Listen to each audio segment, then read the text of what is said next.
As everything around us keeps getting electrified, we're seeing some pretty wild vehicles pop up, and electric kick scooters are right in the middle of that wave. Most people think of them as simple last-mile commuters, but every now and then, one comes along that completely flips that idea on its head. That's exactly why I wanted to talk about this one, because it's been flying under the radar way more than it should. This is the Drider Zero 10X, and on paper alone, it already looks serious.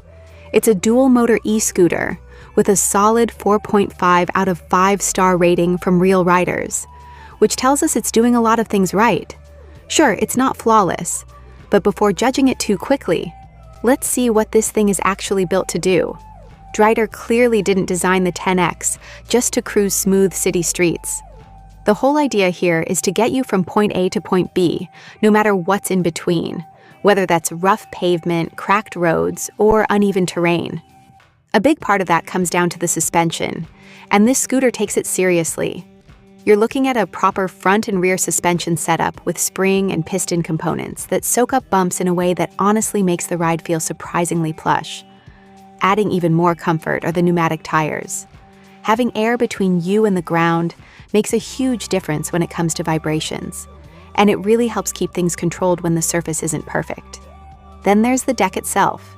It's not the longest out there, but it is nice and wide, which gives you a stable stance. And trust me, that stability matters once you start tapping into what this scooter can actually do. Because yes, this thing is fast. The Zero 10X runs a dual motor setup with two 1,000-watt motors, and together they can peak at around 3,200 watts. That's roughly 4.3 horsepower pushing you and a 32-kilogram scooter down the road. According to Drider, the top speed is about 43 miles per hour, or 69 kilometers per hour, and that's with a software limit in place.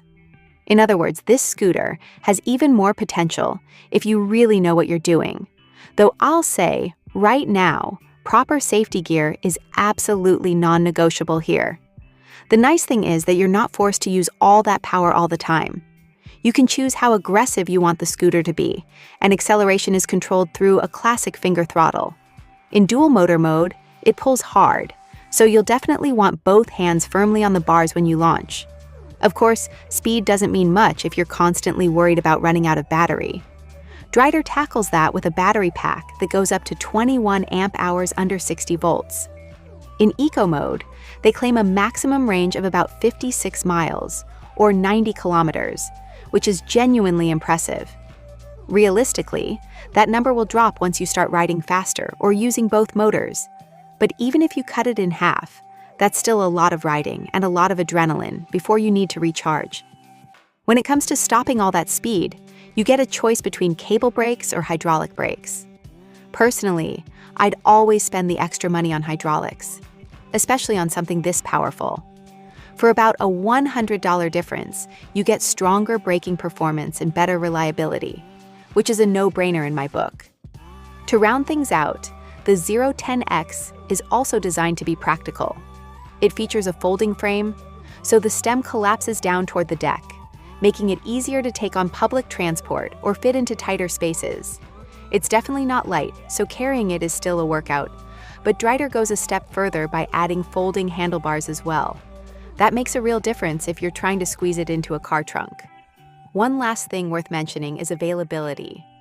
The Zero 10X is produced in limited numbers, so if this scooter caught your attention, you'll want to keep an eye on the next shipment. Pre-orders can come in around $1,300, which is honestly pretty tempting considering the power, range, and performance you're getting here.